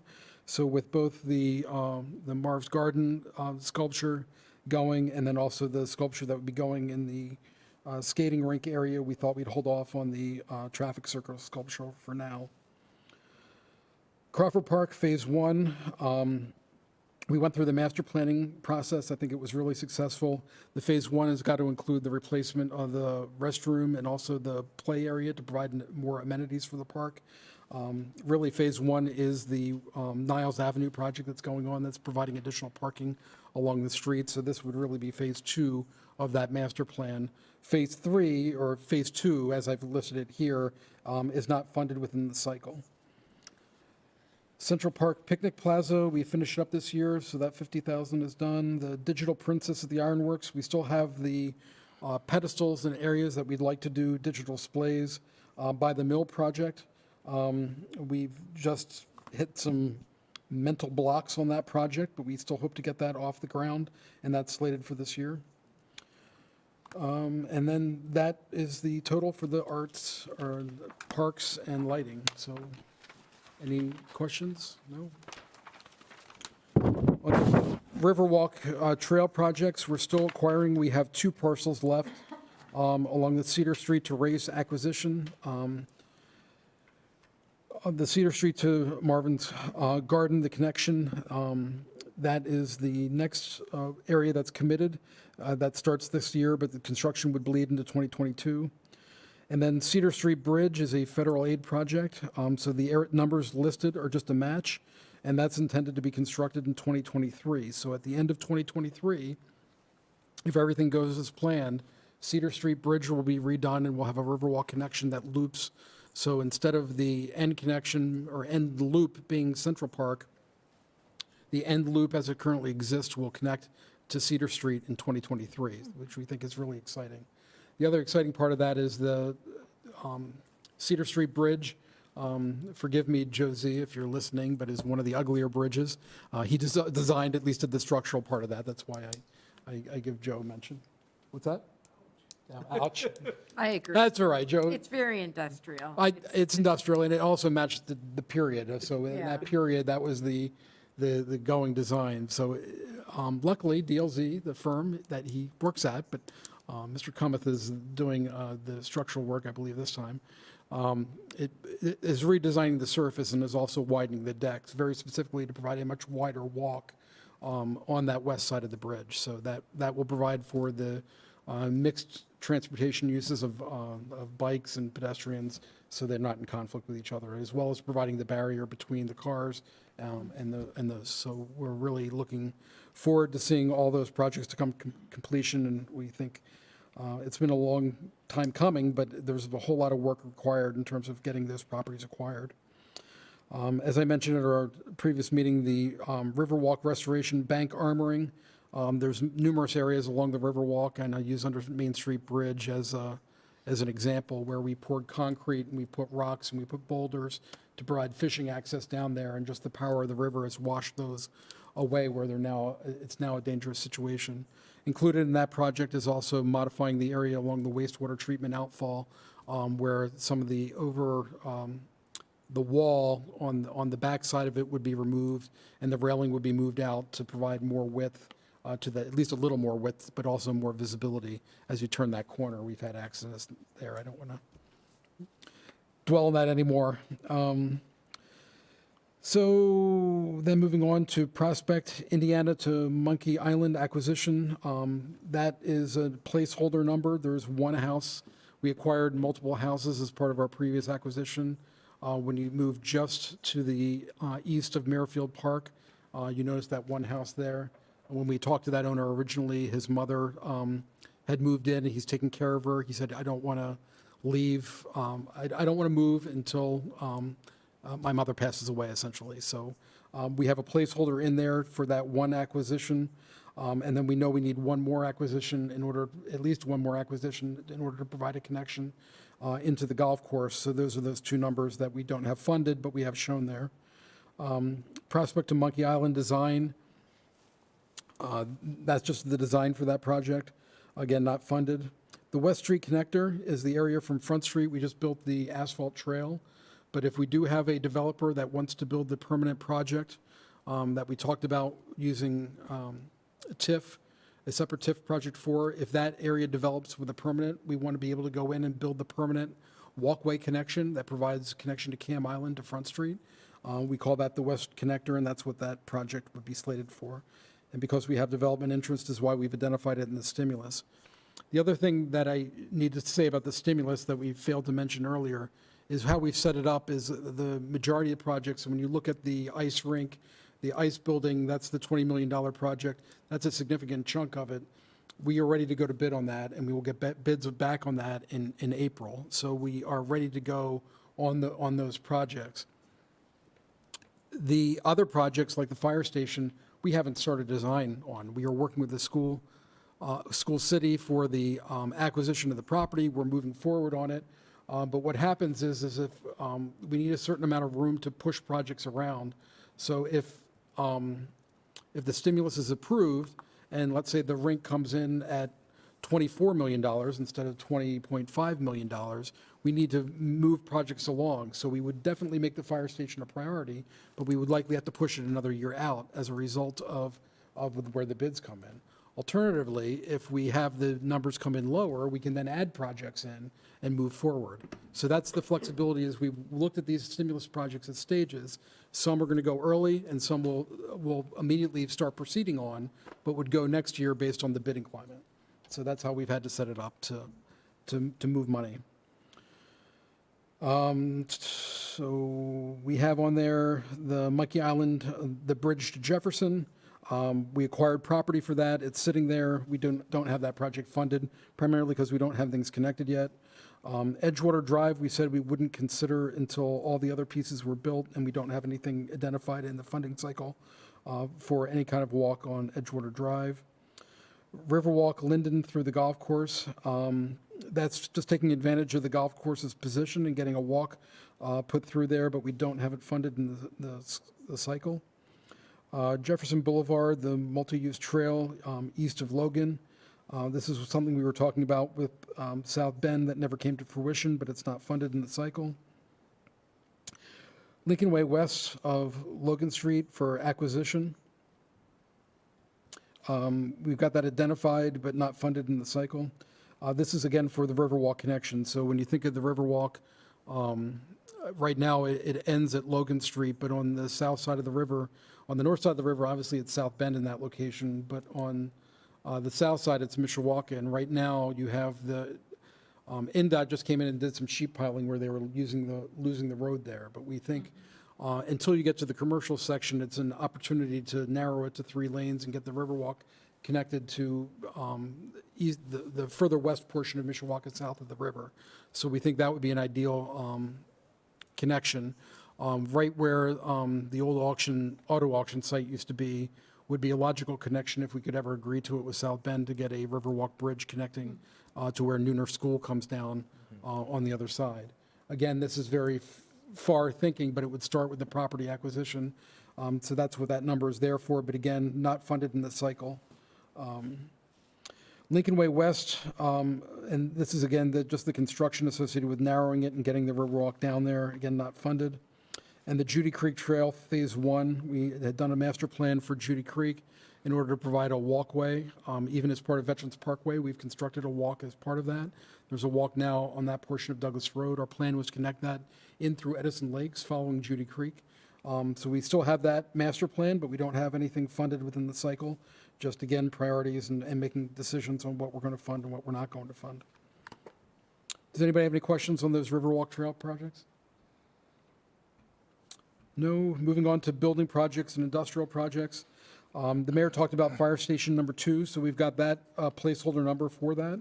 That would also include the road connection that would connect to McKinley, that would connect to Liberty Schools. So instead of running everything down Pragle Drive, they would have the ability to connect to McKinley, which we think is important as part of that. And I imagine we'll have further discussions with the school as part of our discussions on the acquisition of the property. We might need to accelerate the drive if they have a quicker ambition than and do that project independently of the fire station. So we'll see where those discussions go. Central Services Long-Term Storage Building. We know we have a long-term need. Right now, we're using the old Starboard Marina buildings for storage. And right now, we don't have an immediate plan to tear those down. We don't have any development proposals. We're still looking to acquire property. So we're using those for our storage, but we know long-term, we're going to need a separate storage building constructed for Central Services, which will likely be on the Central Services property. But that's just a placeholder anyway, because we don't have it funded within the cycle. The Dodge Foundry acquisition, so what we've indicated to the owner of Dodge Foundry is if you clean it up, we'll buy it for appraised value. Looking at that property, they've done no work at all to clean it up to any degree, so that's a placeholder. And we don't know if that'll come to fruition or not, but that gives you an idea of what we're thinking. And then as part of that, as part of the redevelopment in that area, we really think that's a great area for some kind of tech park, more traditional industrial uses with what historically was there, likely with some of the environmental limitations that'll be on the property. But connecting Laurel Street to Union Street, we think is a prime opportunity in that location to connect to the traffic signal there at Union. So that's what that number is identified there for that access road. And then the Capitol Avenue growth in utilities is really the big question mark.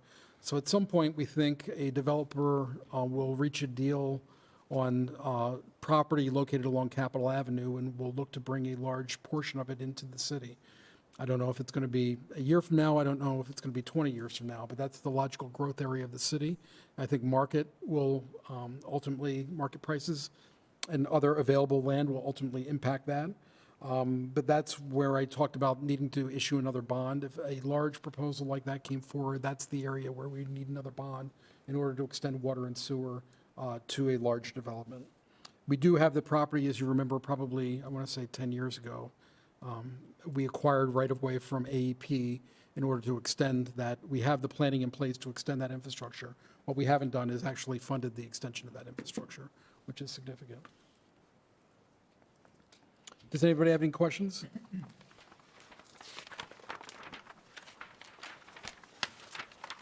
So lastly, on the miscellaneous projects, property acquisition, soft cost contingencies, these are all the various projects that didn't fit easily into other categories, and I'll start with the Cedar Street Motor Pool. That's the site that the mayor indicated to turn residential. So right now, roughly $2 million, we've got pegged for cleanup costs and $2 million for the infrastructure and assistance we need to make it a residential community. Again, it's expensive, but there's literally nothing else you could do with the property. It's not associated with a park. It wouldn't be appropriate for it. Getting it back on the tax rolls, we think, is critical, and it would also, again, contribute to the diversity of housing. As we get into it and talk to IDEM regarding the environmental restrictions on the property, right now there's an environmental restriction from South Bend Modern Molding that prohibited residential development from going there, so we'd have to clean it up to a point to be able to allow that. So there's a lot of discussions that have to work through Steve Winters, who is in the environmental group at DLZ, is working on that for us. I just want to give you an idea that we are working on getting together what we think is going to need to happen to make that project happen, but that's yet to be determined. So based on what we find out, will dictate what ultimately occurs in the property. So you don't have to answer this question, but would we try to pick up all the way out to Cedar and then all the way to the Avenue? Depending on the price, yes.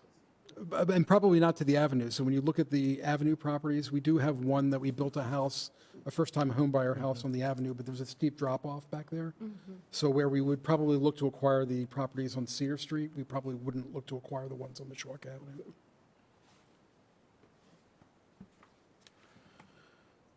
So again, I mentioned Starboard Marina, on here, not funded. The bridge lighting, we think there's an opportunity both at the toll road and at the 20 bypass to add lighting both for safety, but also to visually identify Mishawaka.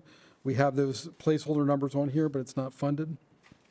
And then all the highlighted items, these are just the cost of doing business in the TIF district in terms of the financial, the consulting, the maintenance of properties that we acquire. You see the number on here for the big box refunds. Those tax appeals have to get funded out of this. So those go back. And then we keep a cash reserve. All these little changes that happen to projects, we need to make sure that there's money and that we're not writing checks that we can't cash, or that the people can't cash. So that's why that cash reserve is identified on there. So are there any questions on the miscellaneous projects? So I'm going to skip the total of all projects and go to the next page. So on the stimulus, what you see is that the total of all those highlighted stimulus projects is over $44 million. Again, with contingencies, that's with no contingency on there. So we don't know if the numbers are going to come in better or they're going to come in higher, but that's what we're shooting for in terms of getting a large amount of work immediately out the door, including when you look at the road projects and then the ICE facility, we're thinking $30 million go immediately out the door. And then the remaining roughly $15 million would be the following year in terms of getting them into the queue, as well as if we can afford more and more. And then, again, if we can't afford as much, then we start pushing projects a little further down.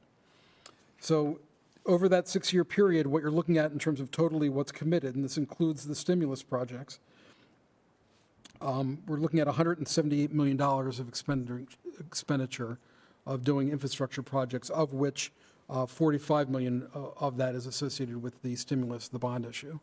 So a whole lot of work happening in the city and stuff to be excited about, definitely. And then on the second to last page, you see the cash flow of exactly what we're expending a year. You see the influx of the bond revenue at that $45 million number, and then where we're at in terms of the projects that were committed. What you also see is that in 2022, we're running a negative balance of $1.6 million. I don't believe that to be the case because ultimately projects take longer. So even when I was talking about certain projects like the Riverwalk of being constructed this year, I have all the numbers in this year's agenda or column, but we know half of that's going to be expended in 2022. So very similar to this, we aren't concerned about that. Specifically, the bigger concern is, again, just how the bid climate is and where these numbers come in. That'll have more of an impact on what is included and what's not included than the cash flow. And that makes sense, but if in fact that number ended up being more of a reality, couldn't you just defer on certain projects in order to be able to balance it out so Yes. that? No, we will not have I'm sure Madam Controller will make sure that we not have, she's not here. Well, she left, so you can be honest. Yeah. But undoubtedly, that would fall. I don't want that wrath, and I'm from both the mayor and the controller. Understandable, so- but it'll all even out in the wall. Yes. And then, and just for perspective, I didn't add 2020's number. We were about $500,000 lower than expected, but because it was the pandemic year, I don't know how much clout to put in that. But Baker Tilly's estimates of what they estimated we would receive from TIF and then what the actual distribution was. So 3 of the 4 years were lower than expected, and 1 was higher than expected. But in terms of the overall number, over a 4-year period, it kind of washed out in terms of what they had projected and what we had received. So we hope that trend, for planning purposes, continues. And we know as we do more projects, many of these projects are located in the TIF area that will be generating more revenue as a result of it. They did include a growth factor in their estimates, but we think we're exceeding the growth factor and think that'll come to fruition. And then the very last page is just the projects that didn't even make the list. So things like the Douglas Road widening and overpass, that widening and overpass was a $38 million project, which is why it didn't make the list of the impact that would make. But that gives you an idea of some of the other projects that were in the mix, but I don't want to spend any time on them, of course, unless you want to. It's your meeting, so. I'm okay with moving forward with. And that's all I had this evening, Mr. President, so I'm happy to answer any questions that you might have, and I'm sure the mayor is as well. Well, before we open up for questions, thank you for the work that you did on this, and I am impressed by your stamina to be able to work through that in such order on your feet like that, so thank you as well for that. Any questions or comments for Mr. Prince? Mr. Evans, I'm sorry. Ken, when you're talking about the old central service area, Yeah. with that hardware store going out of business, has the city been in contact with? So Roger Shields in my office buys quite a bit of materials there, and he's at my direction, he has talked to them about it. We're not sure if we're even on the same page, so the only thing that he's done at this point is identified what the current assessed valuation of the business is, and then the owner asked what we paid for the Burns building as a comp, so we provided him that information. We haven't heard anything back from him yet, but we're having discussions if, Okay, I just know he's closing down in April. right. He's gonna have a big sale and just Right. liquidate everything. So we only want the property, we don't want the business, so. No, he doesn't, Right, he's gonna right, liquidate the business. Right, And then it'll just be the property there. right. Another thing is, out in the Sal area, the old Southwest Little League or West End Little League, that property, who owns that now? Is that still? So it's always been owned by the city, but we've had different agreements with the Little League, and the mayor, I think, knows more about this than I do, but I think we have a new agreement. Because I know it's not utilized, it's just sitting empty. Well, I think part of that was the pandemic year that occurred this past year. So the previous Little League went out of business. I believe there's a new Little League that wanted to operate it, but with 2020 happening it the way it did, Because I know it never they happened. formed it, the kids now go over to East End Little League. And I was just wondering whether that land would be available for building homes, because that's quite a big area there.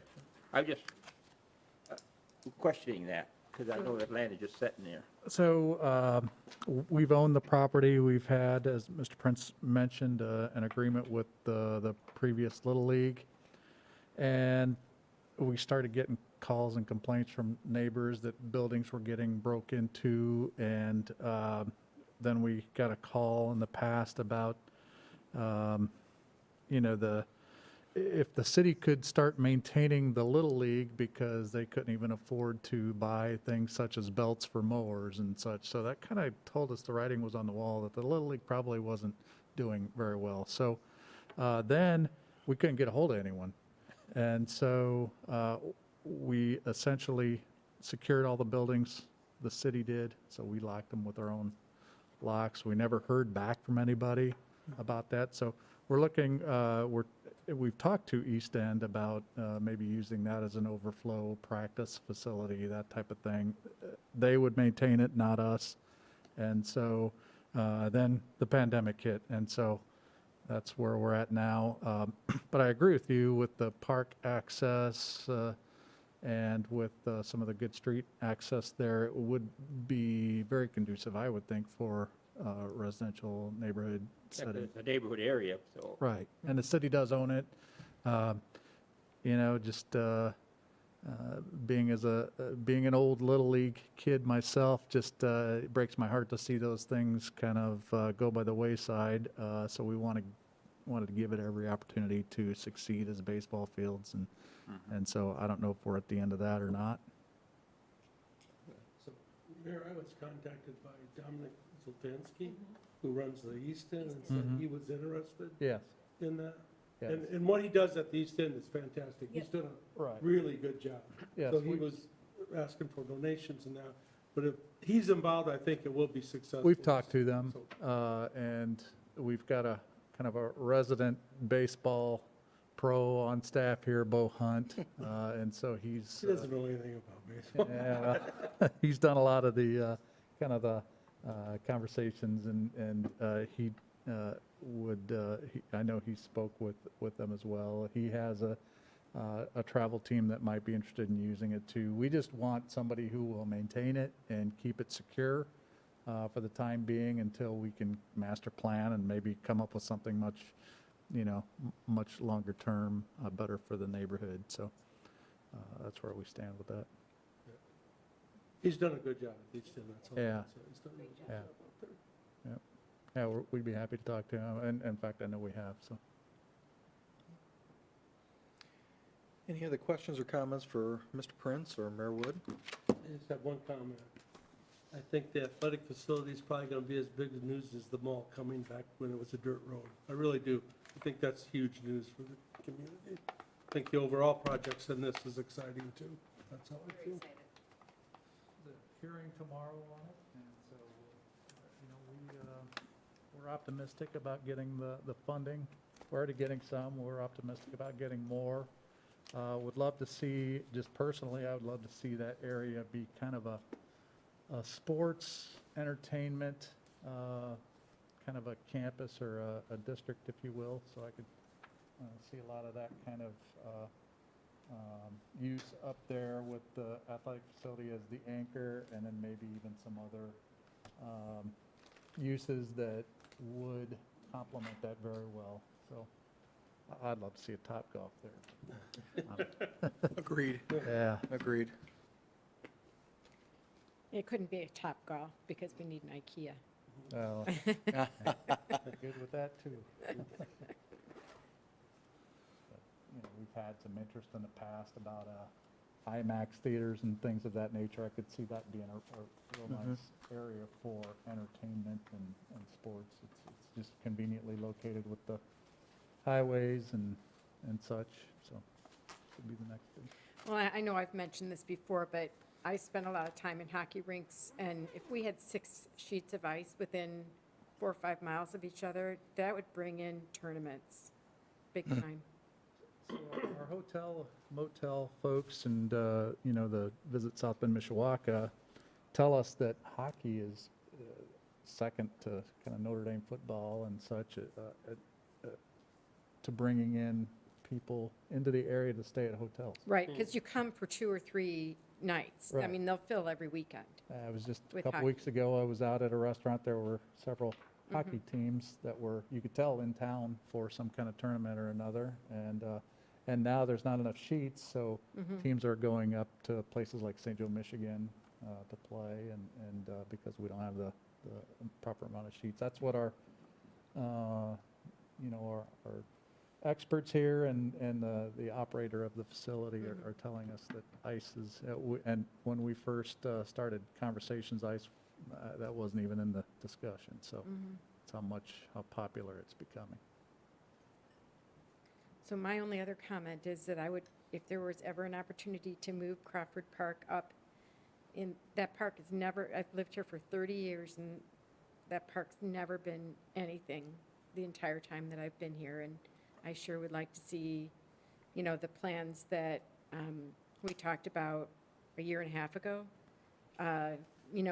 come to fruition sooner rather than later, so just throw that out there. I remember that. That was there when my kids, it wasn't functional, but that was there. That was improvement by. Oh, you know what? Are you talking about the kiddie pool at the pool complex, or are you talking about that round thing? Yeah, that was there. The original kiddie pool. Right, the original kiddie pool. That was still there. It wasn't functional, I think, when we moved Grew here, up but in it was that still kiddie there. pool. I remember it being functional. Oh, I spent some time in that kiddie pool myself. I was think all of never us, in so- it, but I didn't go over there till the big pool was. Oh, it was. Yeah, no, I agree. And lighting, there was no lighting through there, and that got put in, and I appreciate that. and it is actually getting plowed on a regular basis, which I really appreciate, because for a long time it wasn't being plowed properly. So I know that we've made, efforts, but, You know, I think most everybody knows it. I'm not as old as Woody, but I was actually the first rink guard that was hired down at Merrifield Park. really. Oh, you chased me around. Did I? Yes, you did.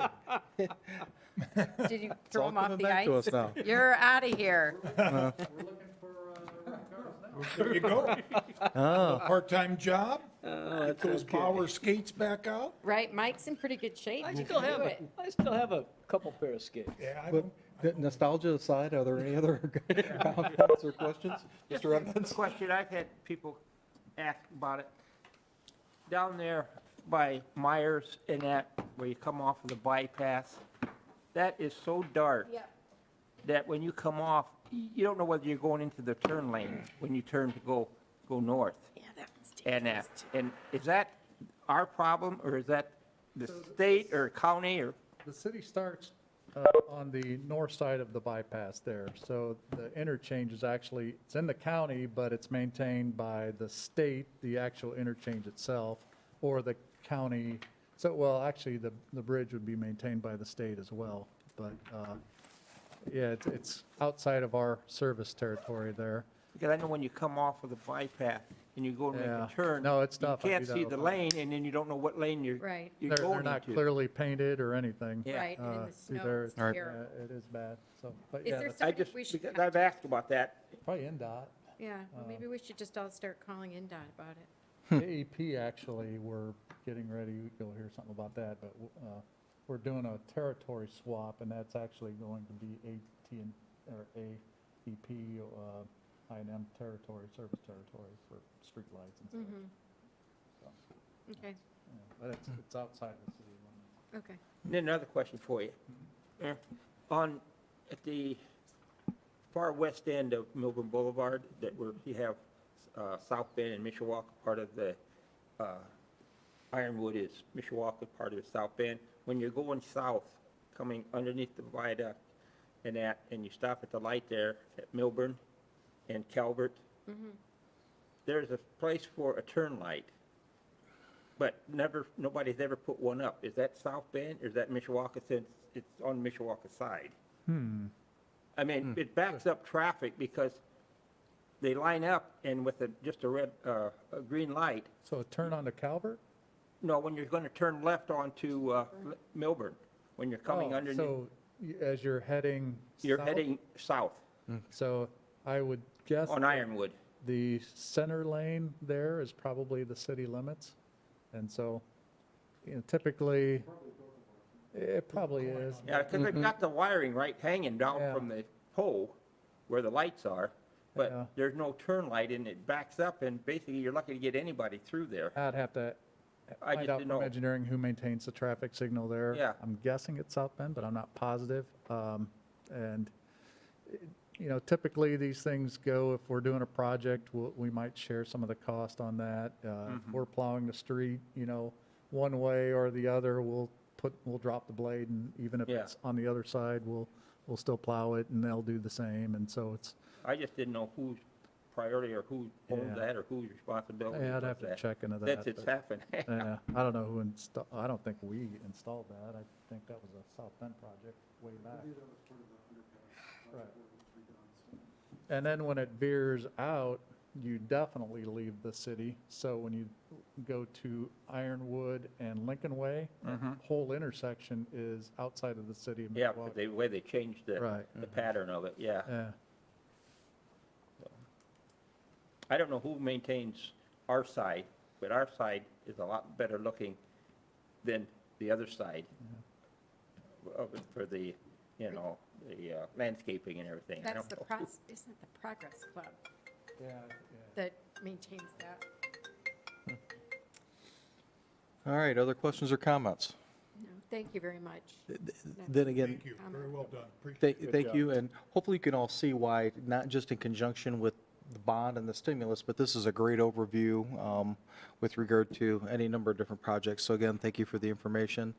Undoubtedly, we'll have some questions for Ms. Finello and perhaps Baker Tilly on the legal and, funding components of this, and we can defer on those questions till later.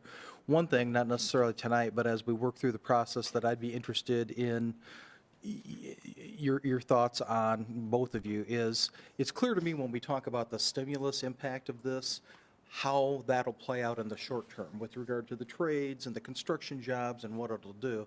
But I'm also interested in any thoughts you have on what the long-term investment will be and what the long-term stimulative effect of this will be, because undoubtedly, you hope, as we do, that this is not just going to be a short-term hit, but it's going to set the stage for ongoing benefits for Mishawaka. So if we can make that part of the conversation as we move forward, I think that would be helpful to us as well.